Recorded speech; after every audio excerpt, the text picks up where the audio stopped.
RAGIN. Ancient. Kinkin.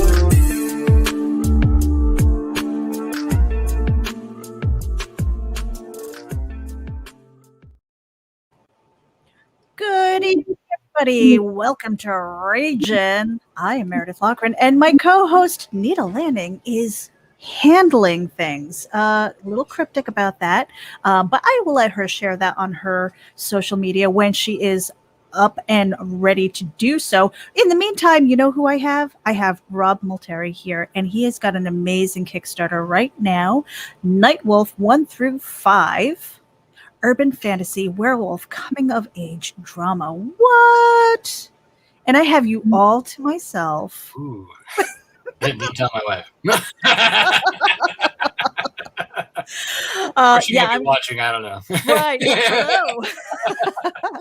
So I see the 1 through 5, so I'm guessing that this is this the complete story arc? Or what can you tell me about Nightwolf 1 through 5 here? Is this the beginning? Is it? So issues 1 through 4, I would consider the beginning. 5 through 8 would be the middle, and 8 or 9 through 12 would be the end of the story arc. So if you kind of want to take, somebody actually put this best the other day when I was talking about this with them, that they feel like the volume 1, the issues 1 through 4 is like A New Hope, a Star Wars, and then like 4 Star Wars was good, and then 4 through 8 is, or 5 through 8 is more like is Empire Strike Back. You know, like it's kind of like that. You know, you're in the middle of it. You know, like Luke's not quite. He's training, but he's not quite Jedi yet. You know, and then you know. 9 through 12 is like is Return of the Jedi, you know, when he's all like, "What's up?" And then like, you know, takes it into the conclusion of the story arc.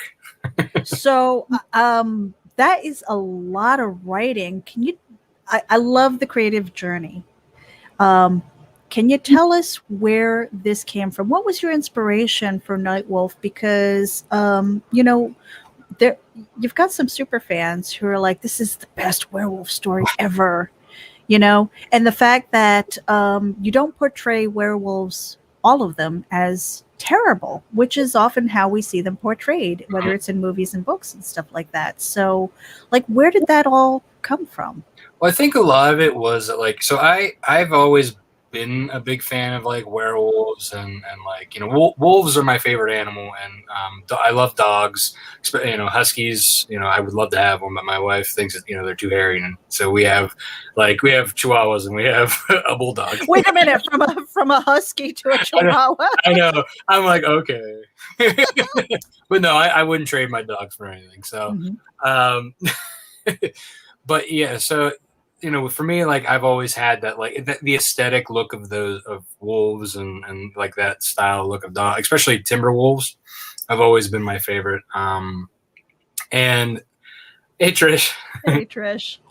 And you know, for me, I think that watching. Should I do? Is this the that's the wolf pack for like wrestling, right? So. I can steal it from Matt Rao, right? Anyway, so yeah, so you know, I've always felt that like the werewolves have kind of gotten the raw deal. You know, like you said, they're always like rageful and they can't control their changes, and you know, so I think it kind of like a lot of like where I kind of got the idea of them not being so much is because, like, you know, wolves in themselves they're always portrayed as bad too. like in like movies, they're always, you know, or cartoons, like they're always the ones who are going after like the, you know, protagonist or whatever, like not in, you know, as a main villain, but like they're, you know, them down or whatever, you know. I mean, yes, that's kind of their nature as a hunting party, you know, they're trying to feed each other, but they're also, there's a lighter side to them, you know, they're just like, you know, they still have that playful side, like, you know, dogs and Oh, sure. you know what I mean? And they're protective. They're very loyal to each other. Yeah. I mean, there's a lot of like beautiful things about wolves that don't get portrayed in media as much as it should be, I feel. And you know, just like with any creature, there's, you know, you have the hateful ones and you have the not, you know, the good ones. You know, it kind of has a give and take, you know, and I feel like there hasn't been enough of that in media, and you know, so I felt like whenever I was writing my story, I always wanted to have, you know, a werewolf that could control himself, maintain his, you know, mental faculties, that he's not completely feral. I mean, obviously he's angry, you know, still, but, you know, but it's still like, you know, it's kind of Wolverine-esque, if you will. And I think a lot of it too stems from the fact that like Wolverine has been my favorite like superhero since like way back when I first started collecting comics. And I think I've always kind of like that little feralness about him, and they always showed him with wolves, like sometimes like in the Canadian, like, you know, wilderness, and kind of just like having that same sensibility. So I think, you know, having a lot of that exposure and that character type, and then I think also Wolfsbane from New Mutants also had that, like, so she, you know, was a mutant power, so she was able to transition back and forth, and so I think it was done a little bit, but not to the extent that I wanted it or should, you know, thought it should have been. And then I got into like Werewolf the Apocalypse, and I was like, this is exactly like what I imagined this to be like, you know, like these, you know, werewolves of different cultures, they are actually, you know, have their own thoughts, they, you know, they use weapons, I mean, you know, so well, for anybody who doesn't know what Werewolf the Apocalypse is, what is that? So it's like D&D, like Dungeons and Dragons, but with modern day werewolves. And there's like different packs throughout the world, which is funny because like whenever I was first developing my comic, like it was basically it had the same. It was already out there. I didn't know about it until I was introduced to it by a friend. I was telling them my story, and I said, "Hey, you know, this is like something I wanted to do. You know, this is my idea. They're like, there's already something like that." I'm like, what? Where? Well, you know, like, and he showed me this game, and I was like, this love at first sight. yeah, you know, I'm like, this is exactly what I wanted to do, you know, and I'm like, well, crap. And like, but I wanted to do it in comic form, whereas it's, you know, a gaming book. And so, but the artwork was very influential on like how like a lot of the things that, I mean, it had the same style of like werewolves that I liked. You know, it wasn't just like the dude who was hairy, you know, like the Wolfman movies. I mean, and it was like, you know, the wolf-like head, and, you know, with so that there was a lot of like, I think, you know, similarities in my taste with Werewolf the Apocalypse and the books and the art. So like a lot of my aesthetics whenever I was looking Ow! Ow! And Michael James says, I have played a lot of Werewolf, would currently play as Shadow Lord if possible. Nice. Very nice. Yeah. My character, I haven't played a whole lot because growing up in a small town, there wasn't a lot of people to play with. So I played maybe one or two games before going to college. And then, so my character that I had developed for the game was a Silver Fang and Wendigo mix. Those are two different breeds in the game.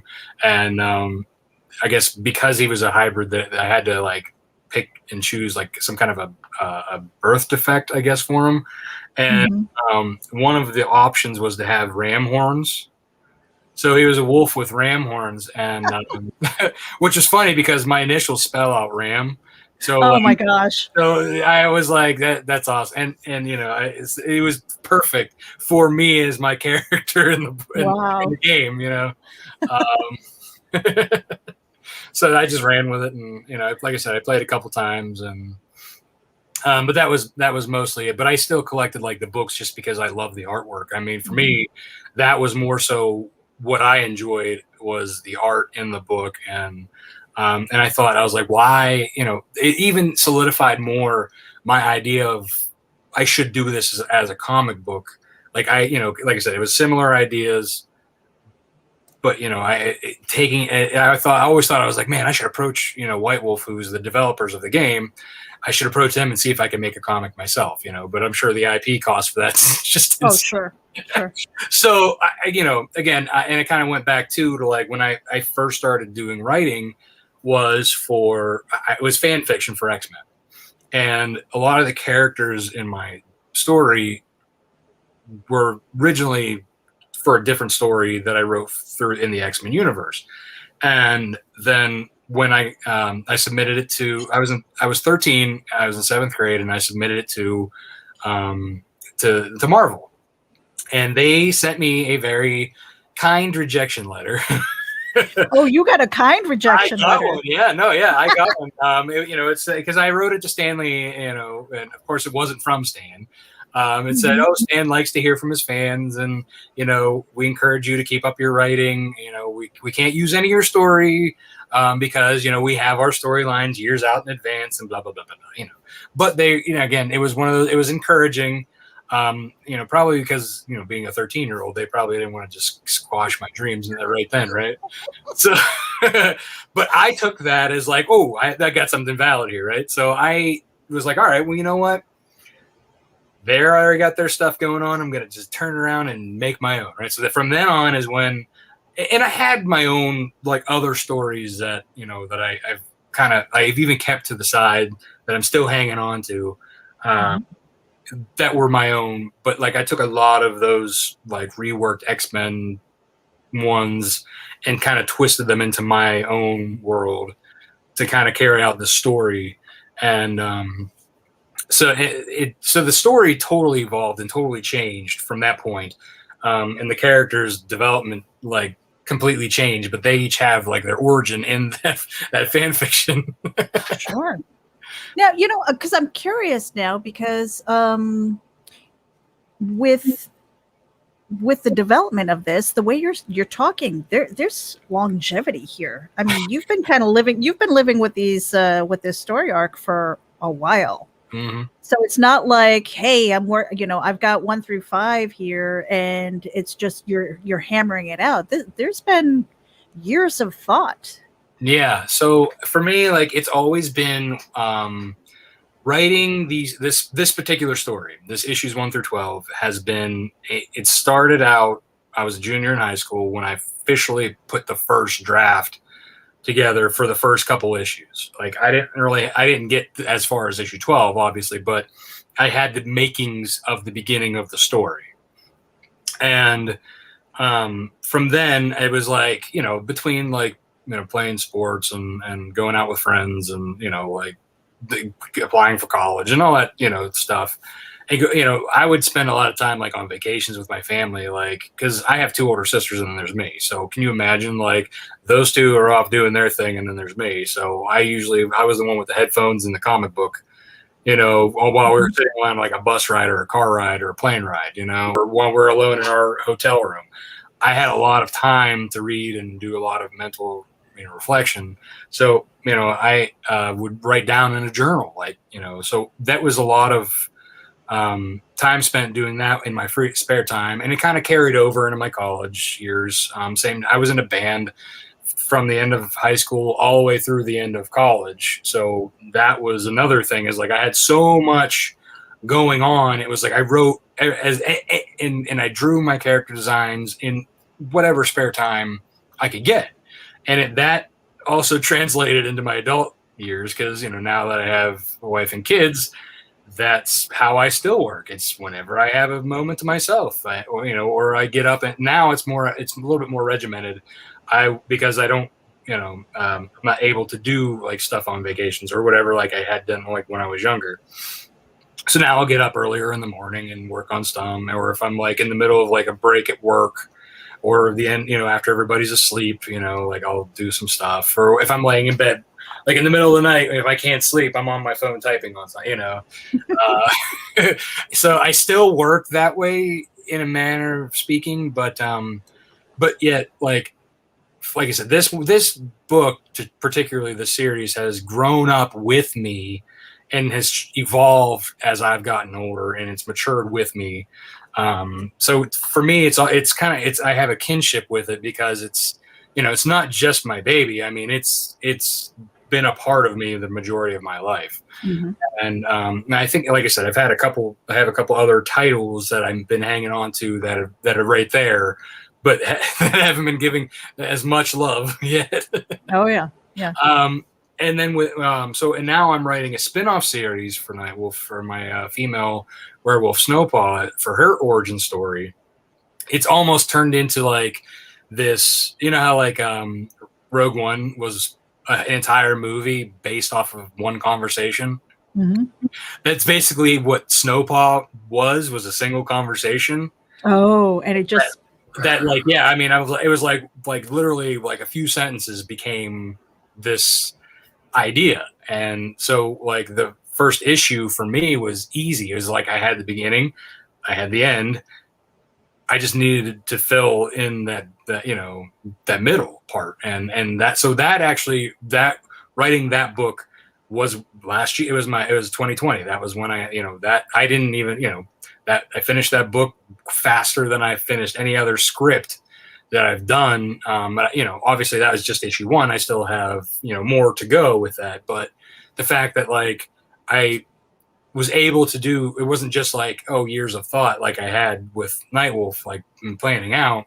I took all of that experience and everything that I've learned from like other creators and reading other books, and then put that all into one. And that became, like how I was able to put this book in. And Katrina Rotes is the editor on that book. Mm-hmm. And I was, like I wanted to, because it's a female character focus, I wanted to put together like a female team. So she's my editor, and I have Mog Park is the illustrator, and Bruna Costa is the colorist. And so I needed them for like the female perspective, because I didn't want it to just be like another, let's just say eye candy book. Mm-hmm. I actually wanted it to be something that my daughter could read someday and get into comics because of, Yeah. So like I said, writing this issue for me, like it was a surprise at how well and how easy it went together, compared to the longevity of putting together Nightwolf. Right. Well, and we're going to take a little break, but I do want to ask you about writing then versus writing now. But we're going to take a little break. We'll be right back after this.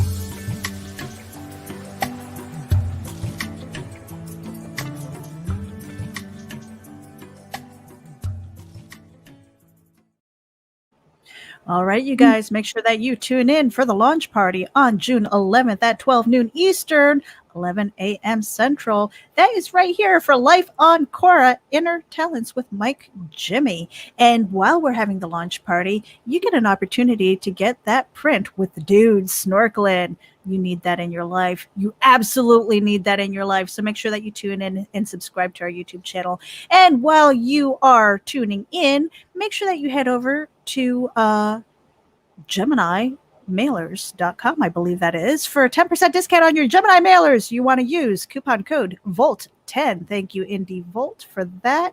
We are right now speaking with Rob Multari.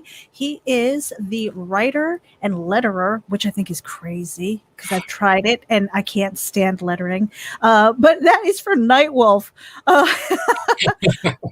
So we'll get to lettering in a minute, but writing then versus writing now. All right. So so you did speak about having this story with you for a really long time. Mhm. I know that I've seen some of my own notes from years and years ago, and I'm like, that's crap. I can't do anything with this, and it's just Yeah. like you want to burn it. It's like I'm embarrassed to call that my own.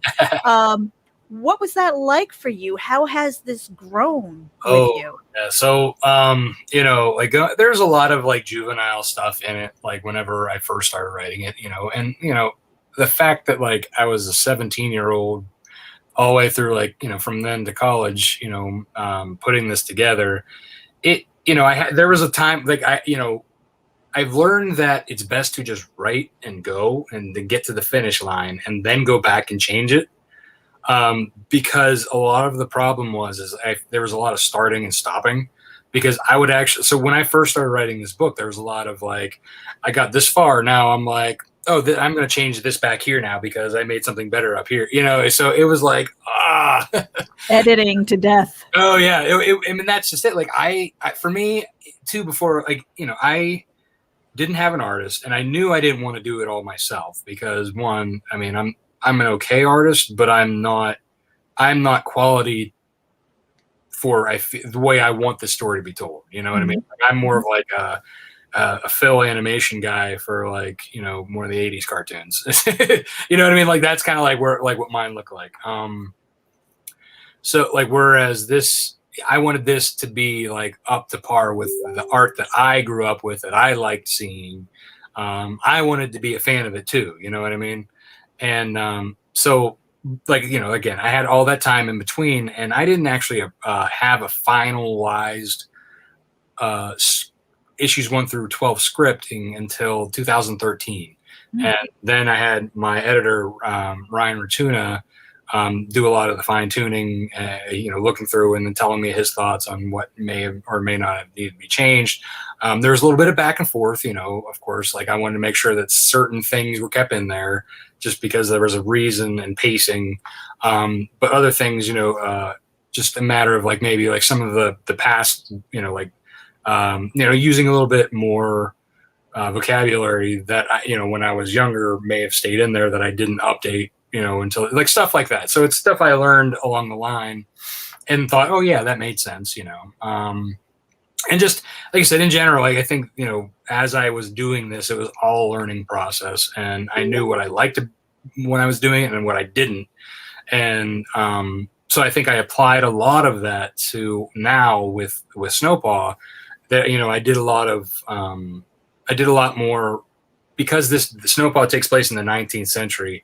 I did a lot more research, whereas like with Nightwolf, it was basically modern times and personal experiences with, like, with him being in high school. I took a lot of my high school experience, or what I would like it have been, because, like, him being a popular kid with football, dating, getting a football scholarship, dating the homecoming queen. That was not me. I wish it was, but looking back, I don't now. I'm much better off now being the nerdy, the nerdy. What were you, the quiet nerdy kid? Oh, I wasn't quiet. I mean, I'm like what I call, and my wife, like, even she actually coined this, that I am a social introvert. I would much rather be at home and be a hermit. But if you put me out in a social setting, I'm the loud, boisterous, guffaulting, laugh, fellow. Just that's. And then you go home and you take a nap. Yeah, exactly. Yeah, like, okay, my tank is empty. I'm going to sleep now. Oh, I totally get it. Yeah. So That's I mean, awesome. So I mean, I can, I can talk and be with them. In high school, like, I hung out with a bunch of, so like all my friends weren't the popular kids. We were like I would call us the leftovers, I guess. Oh yeah. But we were like, I totally get it. Like Breakfast Club. Yeah. Maybe? Yeah, exactly. Because, like, there was me. I was the comic nerdy guy, and then there was like the diesel mechanic kids from Votech, and like the the hillbillies and the drunks. So, we all hung out together. And we had leftovers. I love it. You are my people. So I mean, that's like, so, and there were some rock and roll kids, which that's my buddy Paul and I, like, that's where we started the band. We were the only ones who were like into like, metal, but all of us had like a common, we liked classic rock, so we all had something in common enough that, in the fact that, we grew up together still, but we all had different interests.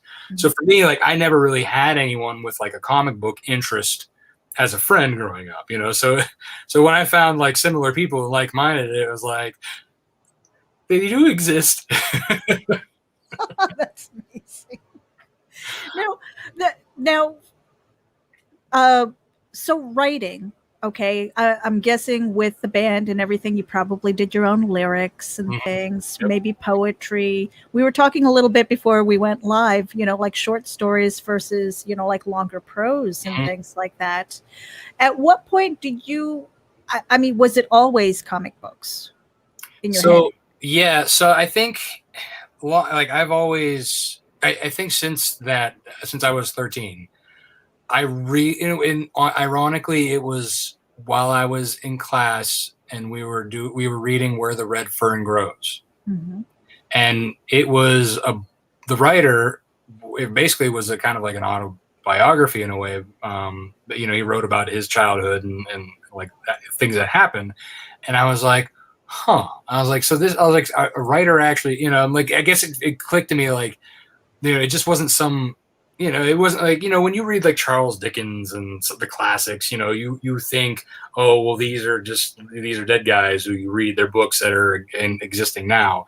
Not like, I guess it didn't click in my mind that like there was writers actually out there now doing stuff, and then also I kind of like, as I was writing I was working on my own stuff and I kind of put that same thought pattern to comic books. I was like, obviously somebody's writing these, and I know Stan Lee's a big writer, and and then Chris Claremont like he's my favorite writer and heavily influenced my writing and what I like to use like the accents like he did with like Banshee and Mortimer McTaggart and Wolfsbane. So like a lot of that is kind of shows into like that's how with Snow Paw, writing her with a Scottish accent is for me that's enjoyable because I like reading it and I like to hear it. So for me it's fun to hear as I read it in my head. But it's so it's from like that point, I think in 7th grade, really like I wanted to do comics, and there was a period where I shifted to video games and then shifted back. I think there was another, so I take it back. It went from comics to video games to a novel, but then like my dyslexia kind of, it makes that hard. So I switched back. That's when I kind of went back to video or to comic books, because for me, that's always been kind of like my driving force. I went to art school because not necessarily to be an illustrator, but I went for graphic design because graphic designers put the books together, right? And so that's like part of why I went into that field. And so it was like one of those things is like, well, this is what I'm doing, this is what I did. In high school, I put our album covers together, and like I actually went as far and like made like a fold out and everything, and that was before I even decided to be a graphic designer. And then like my art teacher was like, well, you're already doing this there's an actual program for this, so that's, and I was like, oh, that's awesome. And again, everything, my album covers, everything was my drawings or something. It was heavily influenced. Basically all the album covers that I did, except for our last one, was illustrated by me, and it was comic-esque. I had a theme. They each had theme, each like, page, panel, or whatever. So, my music was very heavily influenced, into that. And, lyrics, all my songs basically were all stories in themselves. So each song basically represented a period of my life that I was telling a story about. So there was a lot of heartache, anger, just other experiences, just stuff like that. And I was in, I would closely compare us to like Godsmack would be like what my band was. I just want to know where the Spotify channel is. I gotta hear this stuff. Well, we don't have one up, but if ironically, if when you're backing my campaigns, I do use our band songs as our theme songs. So, and I do give those theme songs with each pledge level. So, if you've been backing, you probably this will be the third song that I've done that with. So, that's a sneaky way of getting your music published. I mean, it's funny because like there's probably no way we'll ever get back together, but we did actually have a fun get together last summer in my friend's garage, which is funny because like we were never really a garage band. We were more like a basement band. But like it was the first time we actually played in a garage. I bet the neighbors had a blast with that one. Oh, well, my bassist whose house we were at warned his neighbor, and he's like, I want to hear it. I was like, great, he's going to hear a bunch of rusty old farts. Right. Oh my gosh. So now with the art inspiration and things, because you were talking about that earlier, and the fact that you're an artist, I think you've got a leg up when it comes to speaking to an artist, because you said you had a certain vision in your head, inspired by Werewolf, the Apocalypse, right?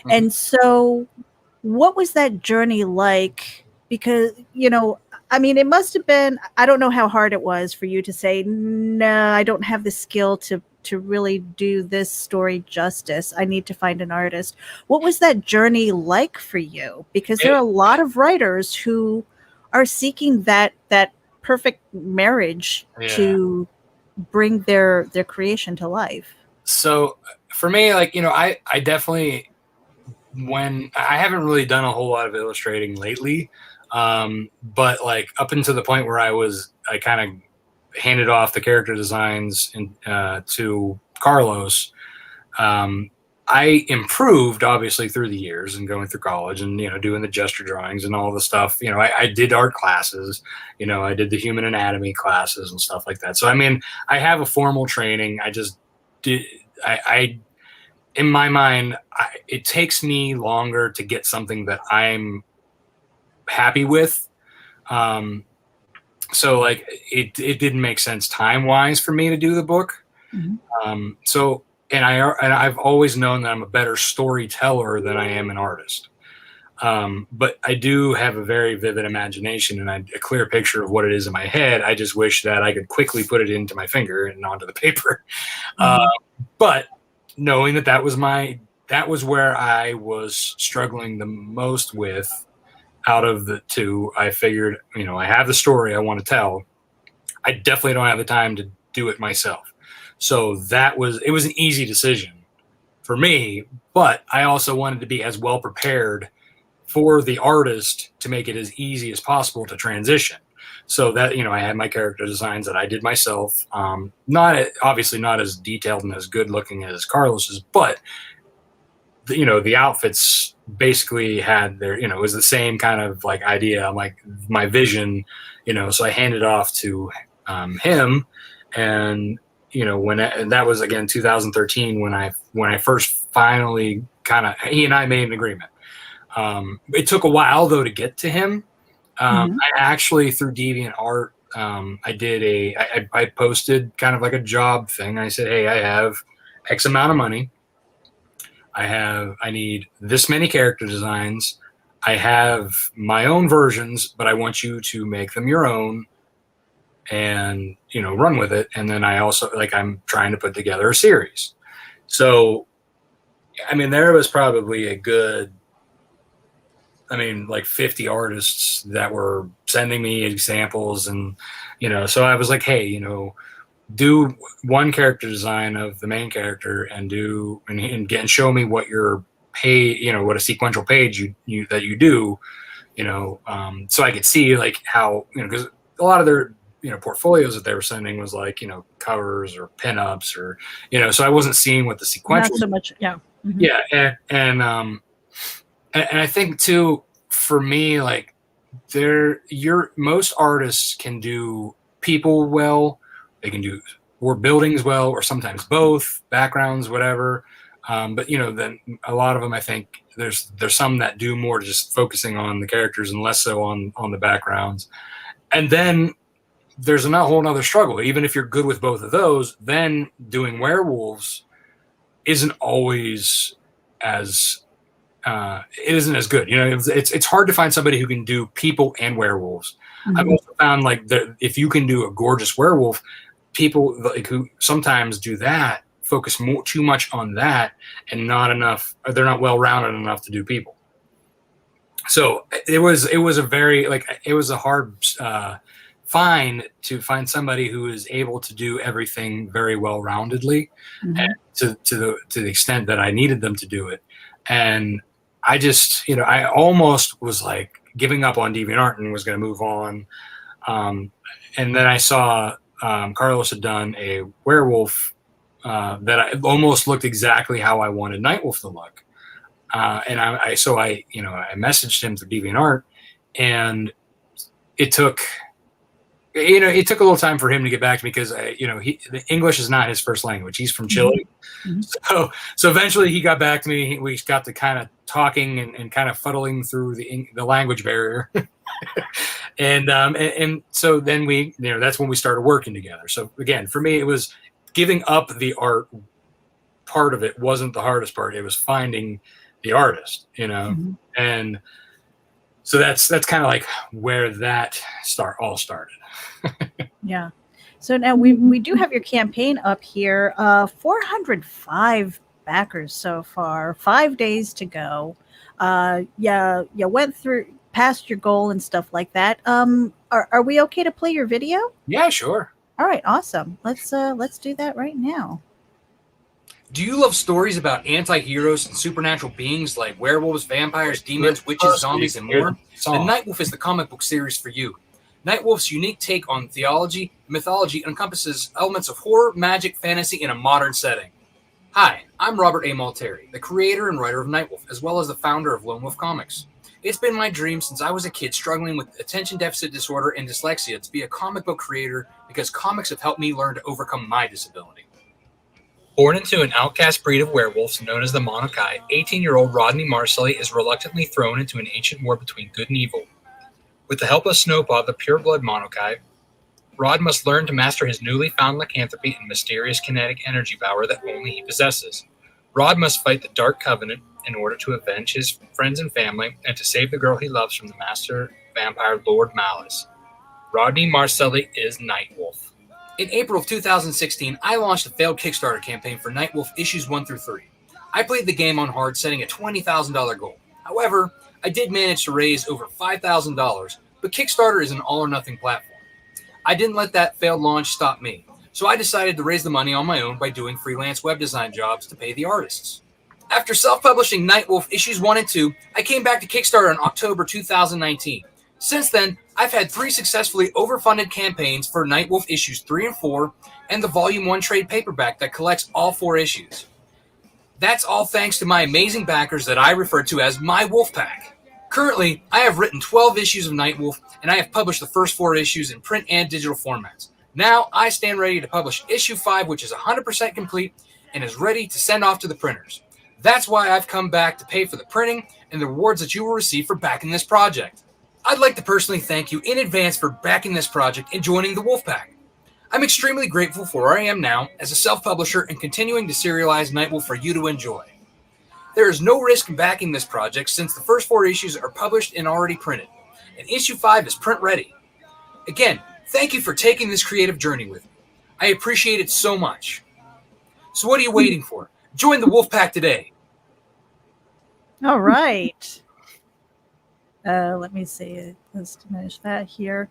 So now, tell us a little bit about that first failed campaign. I mean, like, what were some of the lessons that you learned from it?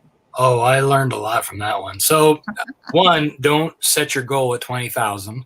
But like I said it that way because I wanted to fund the first 3 issues to kind of get a kickstart. Mm-hmm. Unintended. So, but really, I wanted this book to be an ongoing series, and I still do. but I also wanted it to be a lot faster than I ended up putting it out. So I wanted to try and kind of, get that 20K, get Carlos just rolling, get that ball going. But so it didn't end up happening that way. One, because I didn't have an audience, and two, again, playing that hard level, as a, figuring that Kickstarter, not knowing much about the system, just say, oh, well, I've seen all these other great comic books that kind of look like mine, or, they're funded and they have all, I've seen 20K plus, so I thought, I was like, okay, mine can do that. I'm like, mine can keep up with that, not knowing that not thinking that the way that I should have been thinking is that Kickstarter is the venue and you have to invite the guests and then get them to come. So that was basically, so looking at it, if I would have set it at a $5,000 goal, I would have been able to do the first issue. No problem. So that I think was what was like, okay, well, I have something because I managed to raise $5,000 with no audience. And just kind of like fuddling through Facebook and Twitter that was how I managed to get it that far. I didn't have an email list. I didn't at the time Instagram I don't think we even existed, or if it did, it was still brand new and I wasn't on there because I think at the time I just started like a Twitter page and just for that. So if there was a lot of moments, it kind of took me a while to get back going though, because I think there was a 6 months period where I just kind of after that Kickstarter ended, I had to take a step away. I had to recalibrate myself. I had to just, Plus, well, sure. I mean, it's like you probably did a 30-day campaign, right? I did a 60-day. Oh, you did a 60-day campaign. I bet you were smashing that, refresh button. Well, after the first couple of weeks, yes. After that, it was like,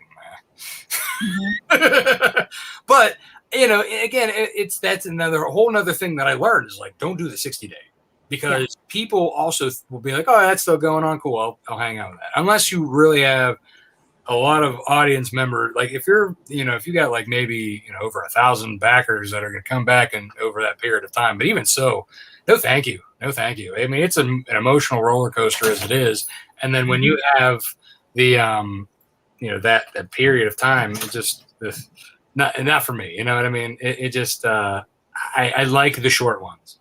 Yeah. I did the 30-day one when I came back, and I had an audience that time. I had learned to build up my audience, and I learned how to do it, and I learned what to do. Another thing that I learned was I had a 6-minute or more video in my first one where, I cut, I think in my next time around down to 3 minutes. And then I kept shorting it. Now I think I'm at 2 or close to 2. But, so at that point it was even the 30-day one I thought was just too long. So my next one after that, my third one, my second successful one, I did a 20-day, and the dead zone in the middle was a lot less. It was a lot less stress. I mean, it was still obviously a little stressful, that getting there, but I didn't find it as, I found it more manageable. It was nice because I was more keeping up with it because it was 10 days shorter. And so I've kind of stayed around the 20 to 22 days since then. And how did you kind of keep up with your audience then? Because 20 days, I mean, that extra 10 days I can see, from having gone through my own Kickstarter, that would have been amazing to just be like, okay, you have that time to recover afterwards, and then you have to get back to work, because the day after, again, people, they'll smash the F5 button, just like, where's that sale? Hustling, getting on social media and stuff like that. How did you keep track of your supporters? And was it through social media? Was it through your mail list? So the mailing list, social media, and then after the campaign ended, I used BackerKit for the development. So I was able to also communicate through there. So yeah, I was able to. So I took like a day after the campaign ended to just kind of do nothing.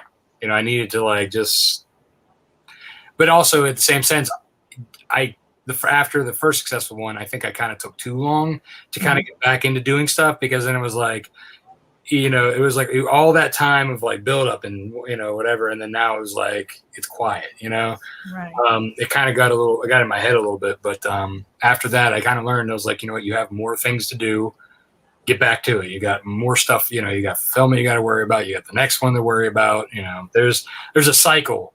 And if you just kind of sit there stagnant, you kind of get lost in it. So, need, for me, it's like I take a day to just not, to kind of recharge, and then it's off to the next part of the cycle. So now, Rob, tell me a little bit about the wolf pack, because I saw, I think, let me just scroll up here a little bit. We just passed it. With the wolf pack here, I'm seeing things from, Phil Falco, Stephen Price, etc. I mean, what was that, an open call for you? I mean, this is kind of a learning experience for anybody who might be tuning in also, because you've got a pretty good list of things here, and people who, did you approach them? Did they approach you and say, hey, Yeah, so it kind of a combination. I'm in a couple different comic creator communities and Facebook groups.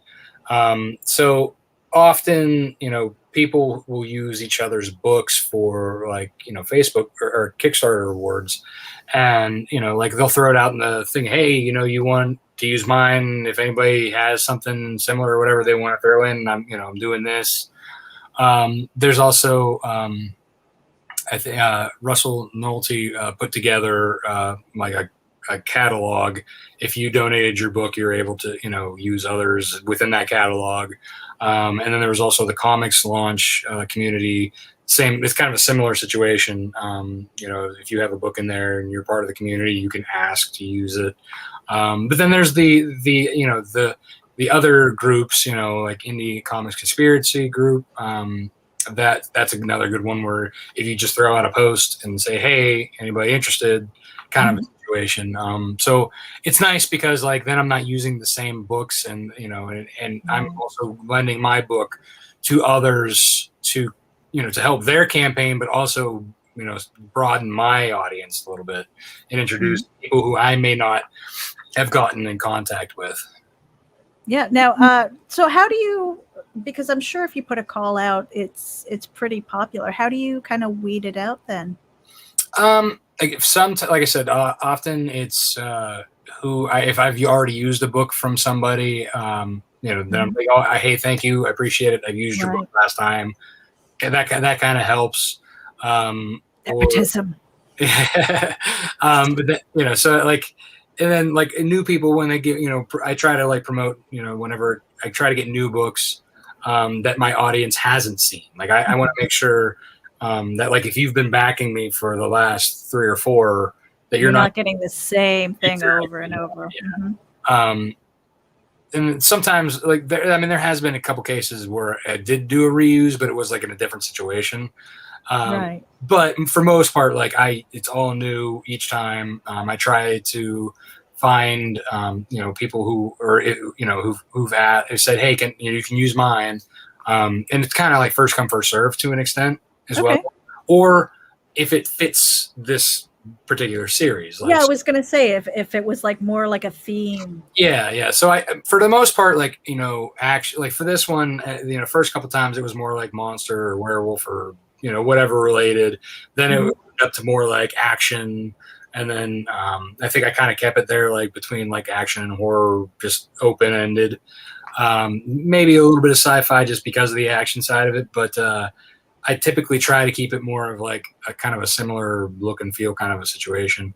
There are ones that I actually said, can I hold these for my Snow Paw campaign? Because there are books out there that I particularly catered and curated for Snow Paw, because they are more they're more heroine themed books that I felt would be good to go together with that audience. So I've actually even said, hey, I'm going to use this later if you don't mind. And so I already have a lot of books already put together for my Snow Paw campaign. Well, I was going to say, you've mentioned Snow Paw several times. When can we expect that?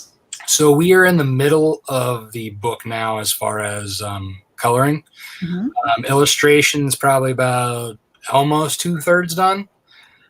And then, so I'm hoping for at this point, I was originally hoping for like a July launch, but it's probably looking more like a late summer, early fall launch by the time we get everything done. Because I still have to get covers. I still have to, I have to do the page. I have to letter the book. So there's still. We're gonna get to lettering in a minute. Yeah. So I mean, there's still plenty of things to do, but it's coming. I mean, I could even share a sneak peek if you wanted to see one of the pages. If you. Oh yes. But yeah. So absolutely. That's kind of like where we're at right now. Is it's still in development, but it's moving development. It's not just I'm not looking for artists at this point. It's right. we're in the middle of getting the book done, and I'm actually one of the stretch goals for this campaign was so it's going to give all the backers a digital preview, if you will, an ash can of Snow Paw. So that'll be included in the digital rewards for everybody. Not just the digital people, but the physical people will also get those like digital rewards as well. So everybody will get a preview of Snow Paw that's been unlocked. Nice. Now I also know that there was a crossover cover with Ego Raven as well as Nightwolf. Yeah. So I approached Daphne probably not too long before my campaign started. It was, I think it was either right before she launched hers or right after she launched hers.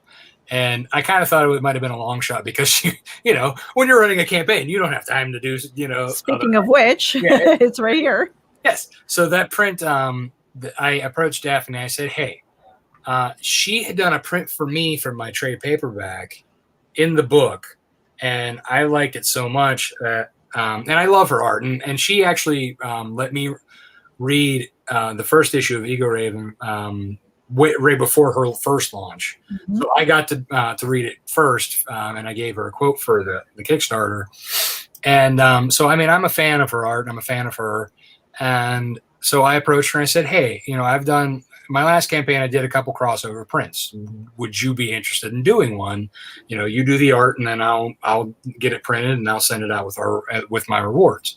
And she was like, oh yes, please. So she was very, very, very happy to do it. And I was very happy to have her do it. As well as I have a couple other crossover prints as well. Yes, I see that. I actually had been approached by a couple others after these were already agreed upon. And I'm like, I think 3 might be enough as far as logistics at this point. Maybe next time. I mean, and I totally would have with these other guys who asked me.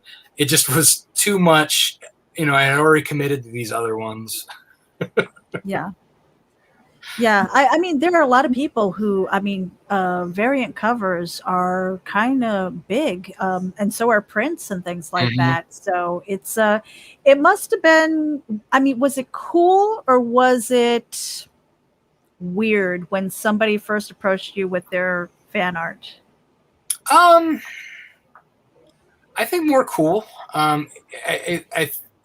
With fan art in general, not so much because when you when you're doing a crossover, that's not necessarily fan. That's kind of contracted in a way, right? Sure. Even if it is a mutual agreed upon, with mine and Daphne, like fan art. I've actually received some before I even launched the book. That was cool.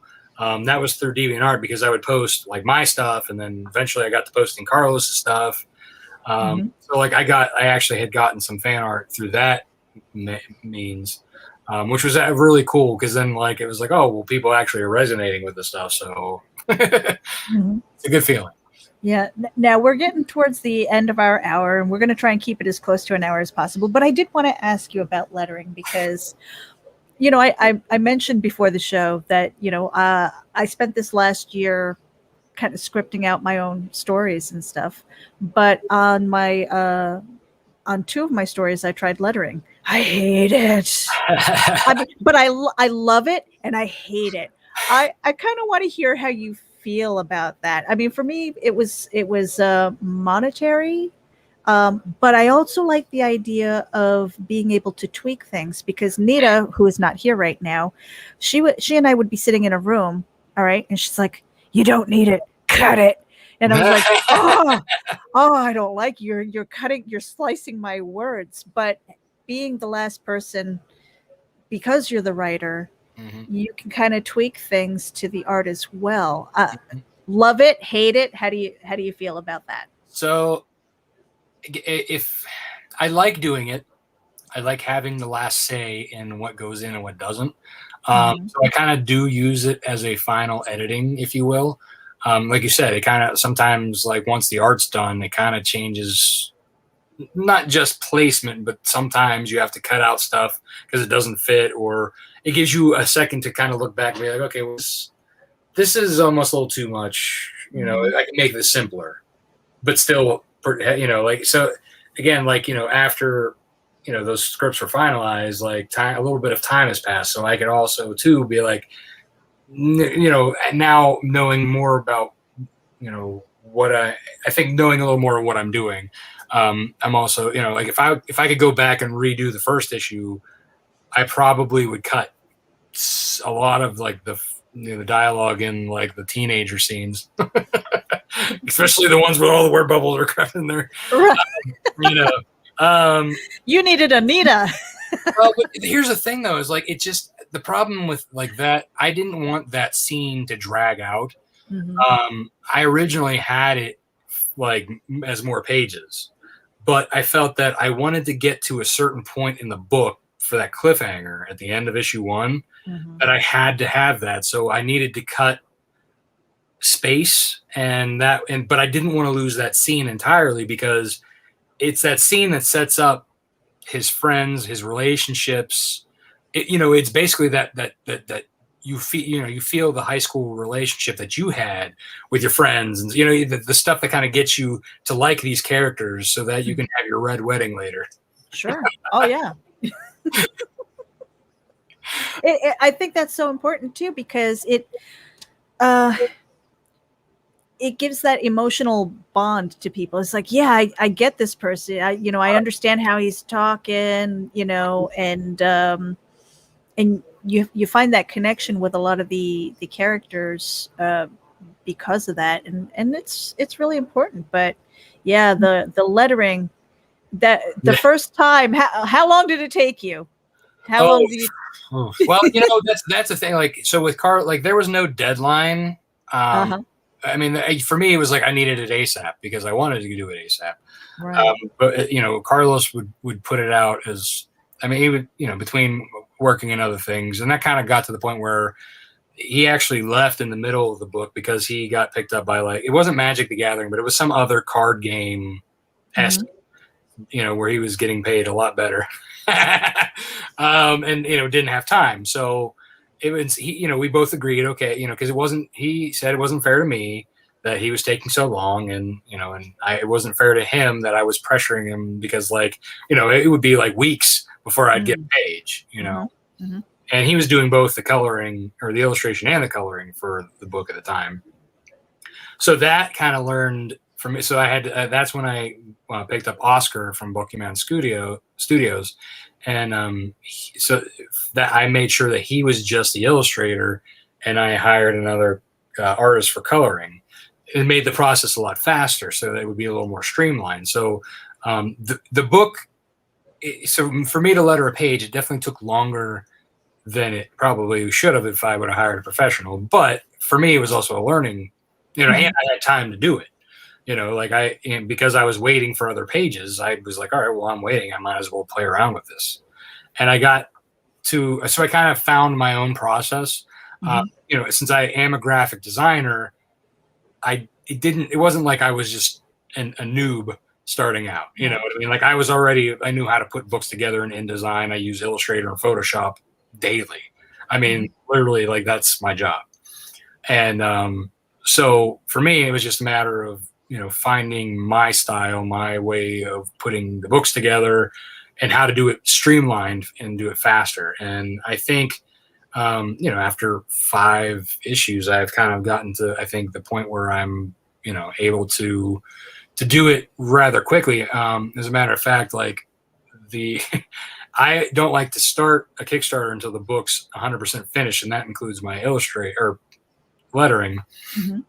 And so it got down to the point where I was like, so I'm, as Carlos would finish, I'd hand it to Gat Melvin, who's my colorist, and then it would, then it comes back to me. So, but it was like, Gat, life happens. Carlos has, had some family issues. Gat, he's a full-time, colorist for Tom Hutchison and Big Dog Inc. Mm-hmm. So he's got a full plate as well as, doing mine on the side. So, it plus life happens. He had some family stuff too. And, everybody does, Mm-hmm. I also had some. And, so it was getting down to the wire before the launch. And I was like, all right, time to sit down and, but as soon as like these pages came in from Gat, I'm lettering them, going, like I was just like ready to go, amongst everything else, building the page and pre-promoting. And so I think I found my stride within the last 2 issues, like of being able to do it. Nice.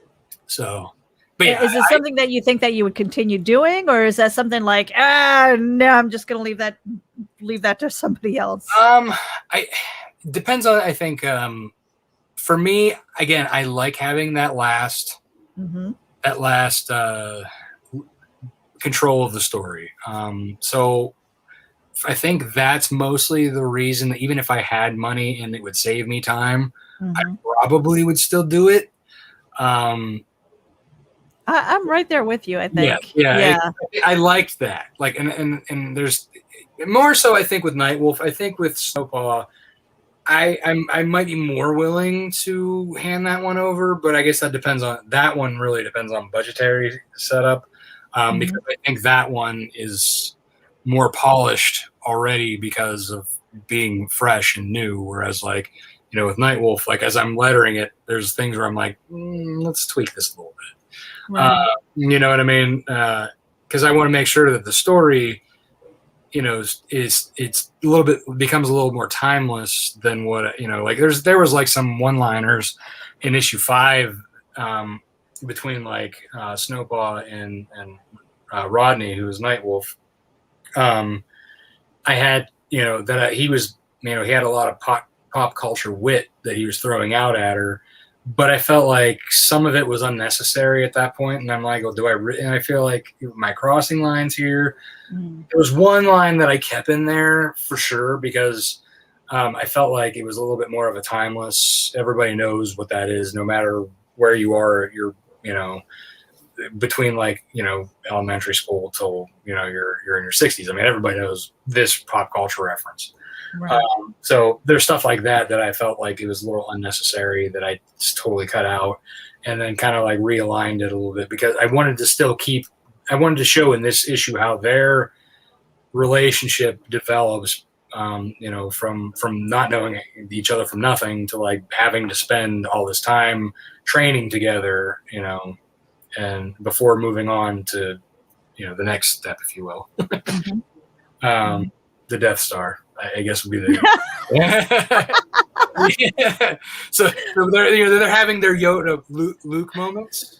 You know what I mean? Like, actually, that's actually a really perfect analogy about this. So Snow Paw is more like my Yoda, where and Rodney is more like Luke, being like the stubborn muley kid, thinking he knows everything, whereas like the experienced one, is like Well, I mean, you are you have definitely cut your teeth with Nightwolf and built up a huge fan base as far as people who want to support you, who are part of the Wolf Pack and everything. And then going into Snow Paw, I think that you will have no problem migrating people over to really enjoy that story arc. We'll see. We'll see. I mean, and we're looking forward to it. But we are at the end of our hour. We kind of blew past the hour. Rob, where can people find you? You can find me on Facebook, Twitter, Instagram at Lone Wolf Comics. You could also visit my website. It's lonewolfcomics.com. And the quick way to get to the Kickstarter is lonewolfcomics.com/Nightwolf. And that'll redirect you to the Kickstarter long URL. Ooh, awesome. So we're going to put up the card here. For anybody who's tuning in, make sure that you head over to the YouTube channels. We are live streaming to Comics and More New Jersey, Indie Vault, RAGIN, ABC, and Geek Insider. In the show notes, we have the link to the Kickstarter. Make sure that you head over there because he has got 5 days to go. Dun dun dun. And we want to have a really strong finish. Let's get that going, and like it, share it with your friends. And Rob, it's been a pleasure. I've got an outro here, but if you've got to go, great. If not, then just hang out for a minute. We'll be right Thank you. Thank you guys for tuning in. This is RAGIN. Normally Nita's here to tell me to throw the dudes, but I guess I'll do that myself.